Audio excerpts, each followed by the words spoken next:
Here's a familiar scenario for a lot of people that would be playing Black Ops 2. You jump into a game of ground war, that of which is a domination game. In this domination game, you are halfway through the first round or maybe even into the second round of the match, and your team is losing by a fairly significant margin. Now, this happens to me all too frequently, and it's kind of one of those things in Black Ops 2 that happens more and more by nature because Black Ops 2 is generally flawed in its matchmaking. I have no problem with a game that does matchmaking based off of people that people are skill-based matchmaking with other people. However, in scenarios where you matchmake people based off skill with other people based off skill, if you're alone, then it should not matchmake you against people that are in a significant amount of teams. That's the biggest problem with Black Ops 2, is that if there's teams of guys that are ridiculously high skilled and they're working together, winning those games is going to be really hard. And in this situation, that's exactly what's going on. I'm going up against a team of a lot of guys that are holding down all these points and everything you need to get to go in Yemen. And it's pretty difficult. In any situation, or in most situations, backing out of these games will probably be your best bet before it even starts. But you know what?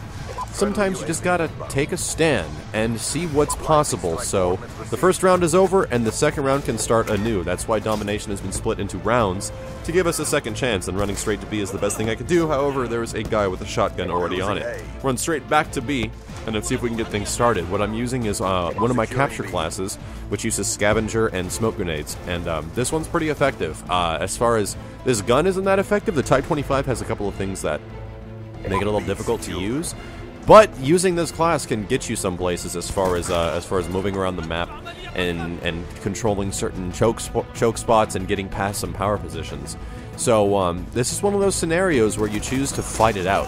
I'm dying a lot, and it's not the easiest thing, and it's not going to be the easiest thing, but it is possible. All you need is a little bit of momentum, and as long as you pay attention to those spots, as long as I sit here and keep looking at B and prevent them from capturing B, then I've got a smoke grenade every once in a while, it's going to come out pretty well. And just like that, look how close I am to my next lightning strike, and there should be a dude here fairly soon. There he is! Hey man, you didn't see me, did you? And all of a sudden, we are up to an orbital VSAT, and we know where everybody is now. One of those scenarios, man, where a little bit of patience and a little bit of momentum might actually help your team a lot. Drop this airstrike, and I'm going to focus around B for the most part. I know that they want to get B. You can hear him raging in the background, oh my god. And this is just one of those things, man, where going up against a lot of people is, or going up against a team of people is kind of why the matchmaking in Black Ops 2 is kind of flawed. Like I said, if you're going to matchmake me with people that are alone, sure, I think that's completely fair, but matchmaking me with equal people that are on the opposing team, that are all in a concentrated team, that's pretty rough. Look, I'm just going to sit here and wait for all these guys to run over and... Hello, legion of people, how you doing? Oh my god, that was a lot of kills. I think there was a dude even behind me. Another thing I wanted to talk about the matchmaking in this game is especially the fact that skill-based matchmaking isn't a bad thing, but the other big problem with Black Ops 2 is the connection issues. Now, you have a game that's matchmaking you, trying to find you the best connection with a lot of players, but as well as trying to matchmake you with people that are equal in skill level. So we're kind of like narrowing the potential to get a quote-unquote good game by quite a bit here. Run back to B, throw a... actually, I don't have a smoke grenade, so I'm a little nervous about doing this because I'm so close to an orbital VSAT. Maybe I'll hover around a little bit and go back and get B because we're not exactly winning yet. That's like I was just saying. If you're matchmaking people based off skill and connection, then you're kind of narrowing the possibility or the chance of getting a good connection game, of getting like a solid game. Which is why I think Black Ops 2 is ultimately flawed with skill-based matchmaking. They need to kind of work on the matchmaking a little bit to offer a little bit better of an algorithm as far as you getting paired with people of equal chance. I think skill is important too, but you also have to consider the chance of you winning a fight with a bunch of other people on your team that have no coordination against a gigantic team of dudes with coordination.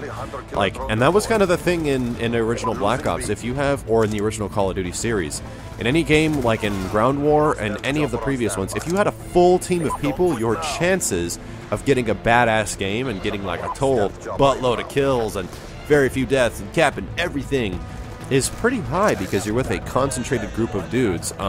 Granted, I play those every once in a while and they can be pretty fun, yeah. But the greater 75 to 80% of the matches I play are either alone or me playing with maybe one other person.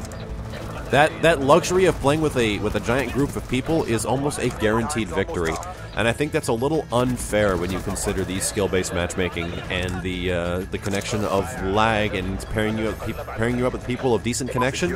There's just too much going on, dude. There's just way too much. I would honestly, skill-based matchmaking is nice, but being able to shoot a guy and have them die in front of you after you put 5 to 6 bullets into them is much more important. That is much more valuable for your game than going up against a guy that's 5th prestige just like you. And I hope they work on that. If they're going to keep skill-based matchmaking, I think it needs to work a little bit smarter than it has been in the past. So here we go, a good example of a game where coming back from losing is possible as long as you focus on the objectives and get a little bit of momentum. Thank you guys very much for watching, and if you enjoyed the gameplay, I'd appreciate a thumbs up. My name is Maximilian, signing out.